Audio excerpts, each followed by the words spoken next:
Oh Allah, you're the best of protectors, so protect me. Oh Allah, you're the best of protectors, so protect me.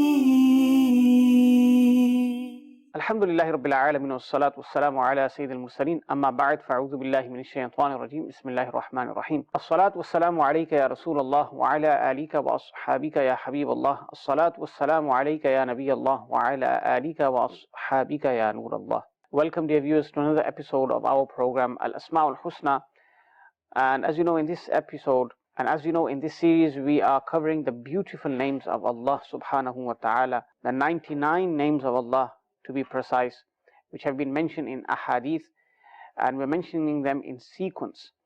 Now, we know that Allah subhanahu wa ta'ala does not have only 99 names. His names are limitless. But in the hadith we're told about 99, which are from Quran and hadith.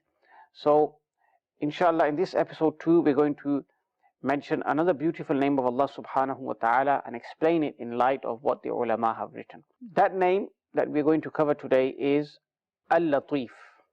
Al-Lateef, or you could just say Lateef without the alif lam. We'll hear about the meaning of the name, how Allah subhanahu wa ta'ala manifests His lutf upon the creation, where in the Quran there is mention of this beautiful name as well, insha'Allah ta'ala. So first of all, the name Al-Lateef, what does it mean? It refers to the one who knows the most intricate thing, the most minute thing, the one who is aware of that.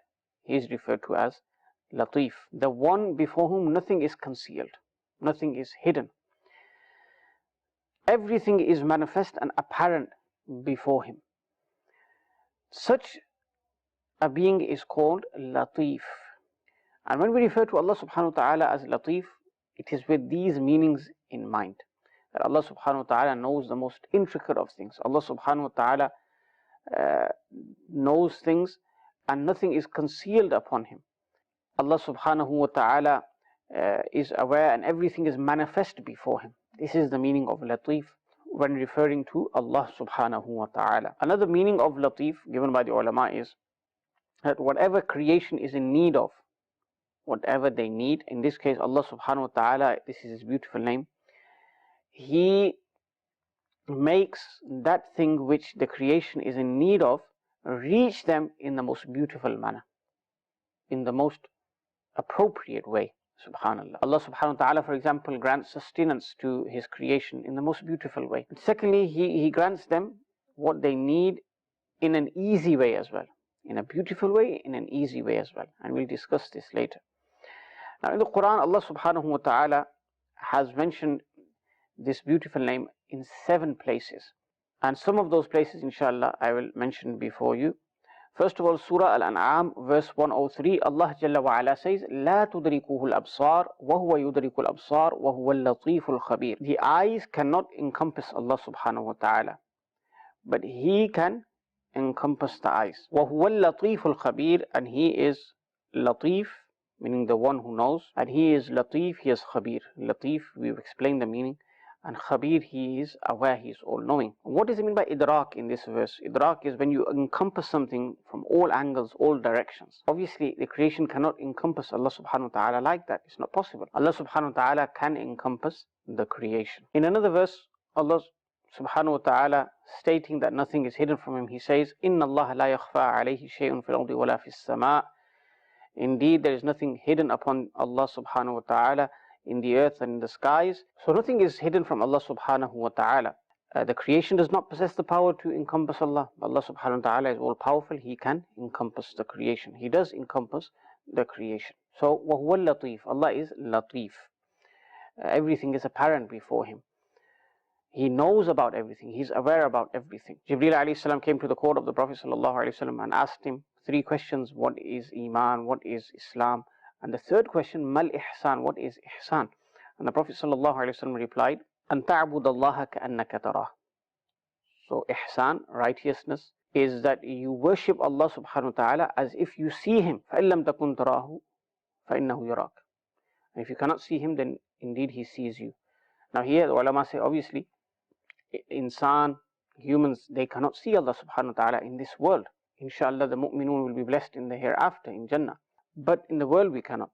But we should have this tasawwur, this thinking that Allah subhanahu wa ta'ala is watching us. So one way of developing this mindset that we are looking at Allah, which we cannot in reality do, is that whilst I'm doing my ibadah, whilst I'm performing worship, the mercy of Allah is descending upon me. I am mutawajjih, I am concentrating on the court of Allah subhanahu wa ta'ala, these kind of things. But in reality, we cannot see Allah subhanahu wa ta'ala. And Allah subhanahu wa ta'ala sees us. فَإِنَّهُ يَرَاكَ. So nothing is hidden upon Allah subhanahu wa ta'ala. He sees all of creation, all those who are worshipping Him at once. Allah subhanahu wa ta'ala is aware of them.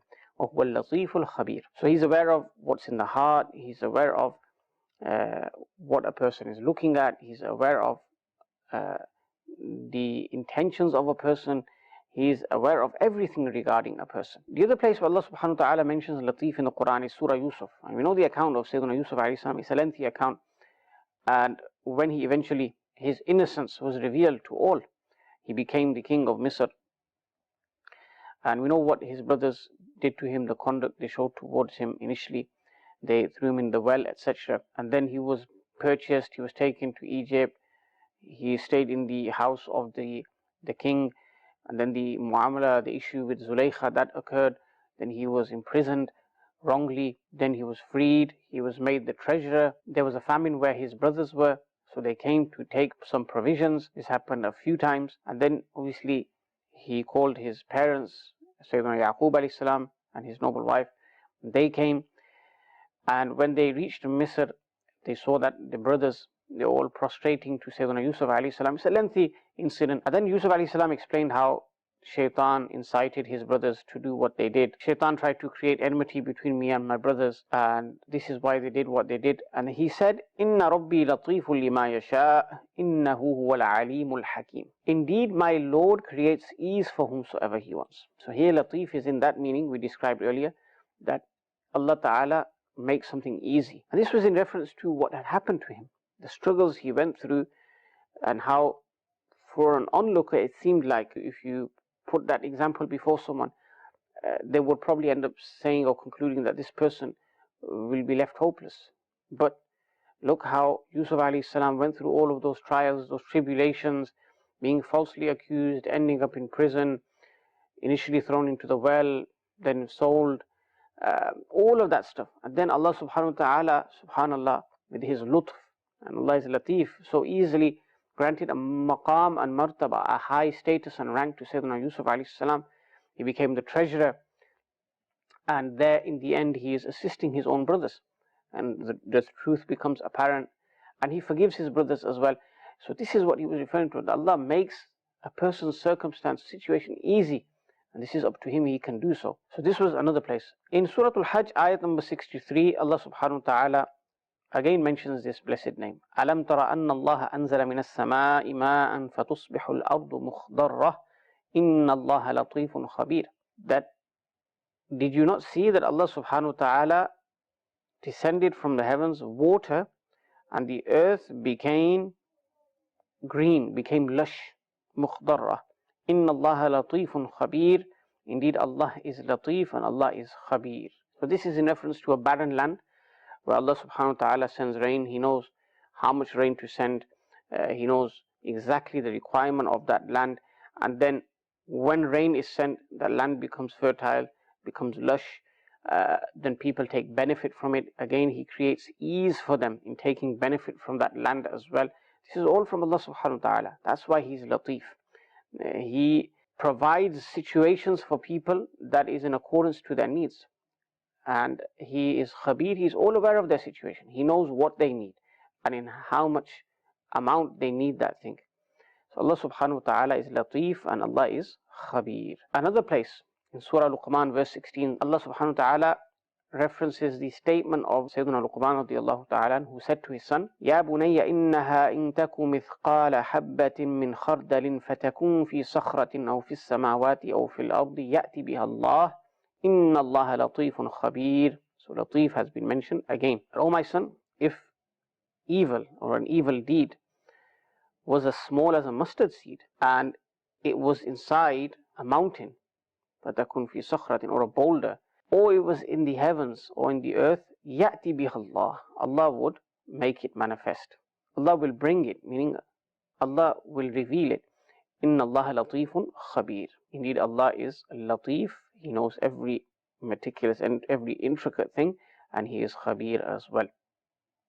So whenever a person does something wrong, does something evil, it doesn't matter where he does it. If he does it somewhere in seclusion, and in particular here it's mentioned, if he does it beneath a boulder, beneath a mountain, or in a cave, and it's as small as a mustard seed which has been placed beneath a sakhra, a boulder or a mountain, or in the heavens or the earth, Allah Ta'ala will bring that evil deed on the Day of Judgment. Allah Ta'ala will reveal it. So here Sayyidina Luqman radiallahu anhu is counseling his son, advising his son that no matter where you do an evil deed, it will be revealed on the Day of Judgment. Whether it's in public, whether it's in seclusion. And in seclusion people think nobody's watching them. Allah subhanahu wa ta'ala is aware. He is aware of everything. Nothing is concealed from Him. A person may have hidden that deed from makhlooq, but not the khaliq. That's not possible. Allah Ta'ala is aware of everything. So in light of this, the ulama have said, what is the requirement? Once one knows the name Lateef and its meanings, in light of the verses you just heard, how do we act then? We know that Allah subhanahu wa ta'ala is Lateef. He knows about the most intricate thing, most concealed thing, hidden thing, but yet He forgives people. They do tawbah, He forgives. A person should do the same. He should follow the way of Allah subhanahu wa ta'ala, that if someone wrongs him, if he becomes aware of someone's defect or flaw, then he should forgive also. He found out that somebody did something to him which affected him, which caused him harm, caused him loss, discomfort, distress, all of these things, he should forgive him. Because without comparison, when we disobey Allah subhanahu wa ta'ala, we're transgressing the laws that He has revealed. We're going against His command. And obviously He is not pleased with that. But yet He forgives when we do tawbah. So we should forgive the people as well. When we ponder upon the benevolence of Allah subhanahu wa ta'ala, how He is beneficent, how subhanallah He is generous towards His creation, how He is very merciful to the creation, then this is a reason for us to be grateful. Just look at how Allah subhanahu wa ta'ala easily provides rizq to us. Imagine one person every day for his food had to sow something into the earth, wait for it to grow, then obviously uproot it, take it out, and there's a process of washing, cleaning, sifting, all of this thing, and then preparing. So many stages. For example, a piece of bread goes through before we place it in our mouth. But today, it's readily available. We go to the shop, we buy a loaf of bread. We can go to the shop and pick up some naan bread. And it's so easy for us today. In fact, today, for us to find means of being grateful to Allah subhanahu wa ta'ala, we don't have to look far. Allah subhanahu wa ta'ala has created such ease for us. The people in the past never even thought that they could open their phone, type a few things in, and there's a knock on the door a short while later, and your favorite dish is at the door.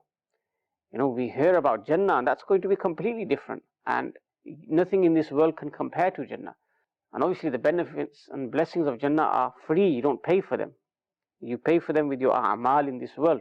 In the world, you open a food app, you choose your favorite shop, you order, you pay for the food, and it comes to your door. Kings of the past didn't even have this facility. They would have to order someone to make food, then that food would take time, and then they would eat it. And today we have it so easy. Similarly, when you ponder about clothing, we just go to the shop, pick up the clothing that we want, a jacket or a coat or a shirt, trousers or a jubba or anything. And we don't have to go through the process of finding the right fabric. Then there's an initial stage of obviously creating that fabric, and then there's placing designs on it, then sewing it in accordance to a person's dimensions. Sleeve has to be so long, the chest area, the width has to be such, and the length should be a certain amount. Today we go to the shop and all we say is, this is my height, this is how much I want it to be in terms of width, and it's so easy. Imagine if we had to go through this process every day. of doing things from scratch. But Allah subhanahu wa ta'ala has granted us blessings, rizq and other provisions in such an easy way. And that's why He's Lateef.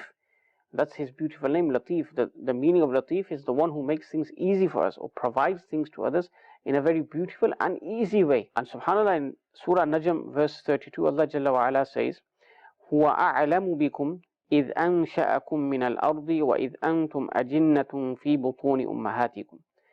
Allah knows you very well when He created you from soil, from the earth, and when you were in these wombs of your mother in pregnancy. فَلَا تُزَكُّوا أَنفُسَكُمْ. So do not ascribe purity to yourselves. Meaning, in the womb of the mother you couldn't do anything. You were helpless. Allah subhanahu wa ta'ala gave you provisions there, gave you rizq there, nutrients, other things that helped you grow, helped bones develop, everything, your organs develop. They were all provided for you by Allah subhanahu wa ta'ala. And before Allah you have no significance. We have no power, nothing. فَلَا تُزَكُّوا أَنفُسَكُمْ. So don't ascribe purity to yourself. So what we learn from this is that humility and humbleness is what is required from a human once he knows the meaning of Lateef. Allah does things in an easy way, a beautiful way. And we can even ponder upon our birth, and the Quran tells us that we were nothing. We were, in the wombs of our mothers, and everything was being provided by Allah subhanahu wa ta'ala. So we pray that Allah Jalla wa Ala, who is Lateef, He is subtle towards us. He is generous towards us. He blesses us immensely and abundantly as well for the sake of this beautiful name. And may Allah Jalla wa Ala save us from neediness and looking towards creation. May Allah subhanahu wa ta'ala fulfill our lawful needs. Ameen bijahi Nabi Ameen sallallahu alayhi wa sallam. Oh Allah, you're the best of protectors, so protect me. Oh Allah, you're the best of protectors, so protect me.